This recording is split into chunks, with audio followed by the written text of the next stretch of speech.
C'est encore moi, on se retrouve pour que je vous lise une histoire qui s'appelle « Où est passé le petit ours de Casimir ?»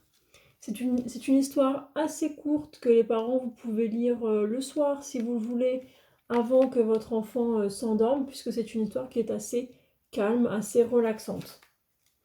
Je pense, les enfants, que ce livre vous plaira parce que c'est un peu comme l'aventure de Romarin le lapin.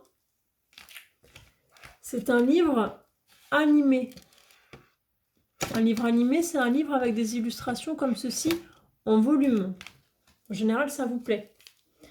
C'est un livre qui a été créé par Mike Inkpenst, c'est-à-dire que c'est lui qui a écrit l'histoire, qui a inventé l'histoire, et c'est aussi lui qui a créé le livre, qui a dessiné toutes les illustrations. C'est parti. Le petit ours de Casimir a disparu. Où peut-il bien se cacher ?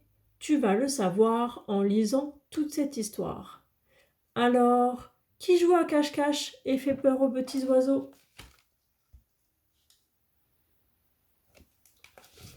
On regarde ensemble ce qui se passe sous l'arbre. Il y a des oiseaux et un chat. Ce n'est pas petit ours, dit le chat.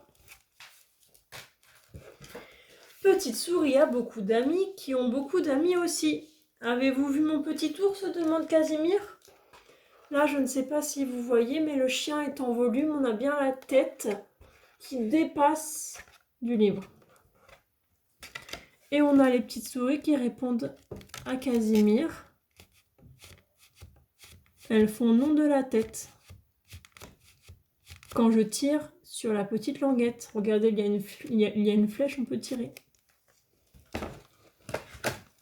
Cette page est pleine de petits cochons. Il y en a partout, du sol au plafond, mais pas un seul petit ours. Là, nous avons tous les cochons. Pareil, on peut tirer et hop, on en aperçoit un dernier qui saute. Et là, on a le petit cochon qui dit « Je l'ai vu, le petit ours, continue !» On continue, tous ensemble ? Chut, bébé dort. Et si le petit ours était caché sous sa couette ? On regarde ce qui se passe sous la couette. Hop, trop tard, c'est complet.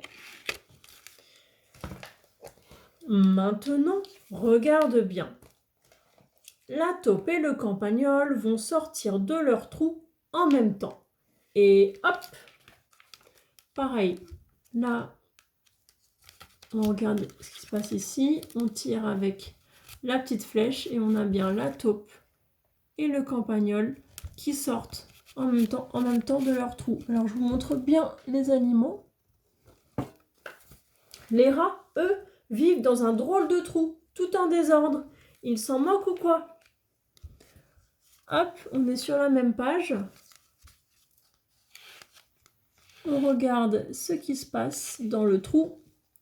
On s'en moque. Et toc, disaient les rats.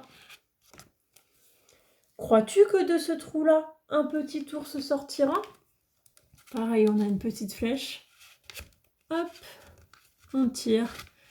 Et on n'a pas de petit ours qui sort. On a Casimir qui nous dit coucou.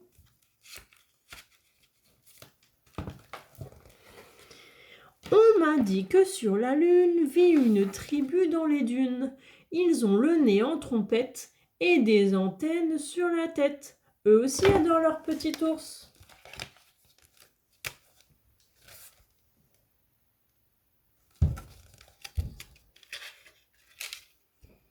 Bonne chance, Casimir. Cherchons dans le couloir noir et sous l'escalier. Oh, oh, le porte-manteau a bougé. Petit ours, es-tu là ?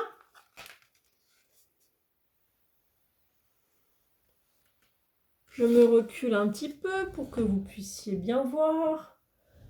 Je me rapproche et on va regarder ce qui se passe dans ce porte-manteau. On l'ouvre comme ceci.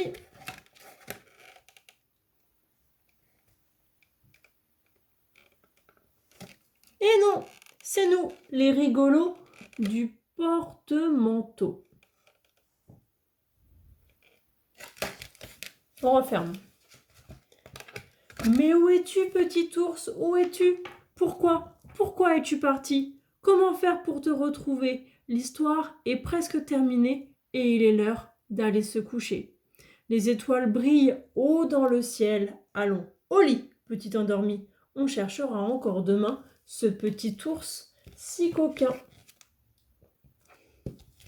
Et là, on regarde ce qui se passe sous cette couette. Oh! Qui est là? Ce petit ours qui se cache si bien.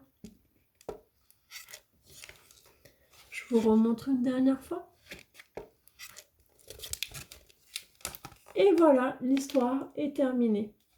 J'espère qu'elle vous a plu. À très vite et bonne nuit les enfants si l'histoire vous a été lue avant de dormir.